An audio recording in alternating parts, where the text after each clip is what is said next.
August 1st, 2007. 145 injured, 13 dead. Sherry, Artemo, Julia, Peter, Paul, Greg, Scott, Christina, Sadia, Vera, and Richard. On that Wednesday evening, unforgettable live video showed cars and trucks tossed into the Mississippi River like toys under the massive wreckage of the original I-35W bridge, which had somehow collapsed while thousands commuted home from work. Good afternoon, my fellow classmates. My partner, Matt Thompson, and I will continue to enlighten you on very widely beneficial information regarding the increase of investment towards transportation infrastructure. Our opponents, Samantha Samuels and Mindy Rosenthal, continue to impress us with their valiant efforts. Matt and I commend them. Their endeavor to swear our classmates, our judges, and our esteemed homeland away from rightful improvement is very convincing. Our resolution: the United States federal government should substantially increase its transportation infrastructure and the infrastructure investment in the United States.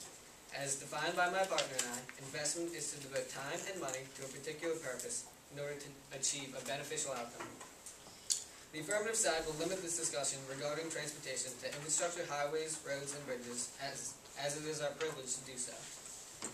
Matthew and I intend to initiate a very practical and desirable plan that can create job opportunities during a crumbling economy and improve infrastructure safety that is currently in need of dire repairs.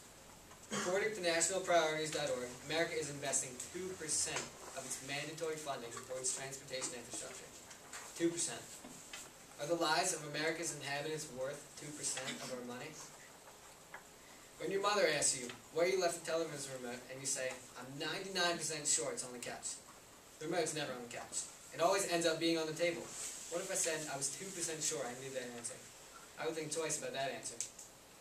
To ensure the safety of all American citizens, Matt and I have developed a very simple yet elegant plan. In Pennsylvania, according to Transportation for America, in Pennsylvania alone, 26% of our bridges are labeled structurally deficient. Bridge deficiency then leads to almost a 20% increase in traffic on surrounding roadways. 26% of all Pennsylvania bridges are at a high potential to crumble. The affirmative side wants to prevent another tragedy from collapsing on our surrounding society. The federal government is not investing enough money to prevent this. Therefore, Matt and I plan to substantially increase investments toward our transportation through logical allocations. The federal government has proposed for a 2013 discretionary budget that is 57% of our spending for military purposes. No other section of our budget receives even more than 6%. Military spending is extremely important to keep our country safe from the outside. However, America must also keep its country safe from the inside. Therefore, our affirmative plans to transfer 2 to 4% of the spending on military and invest it into transportation.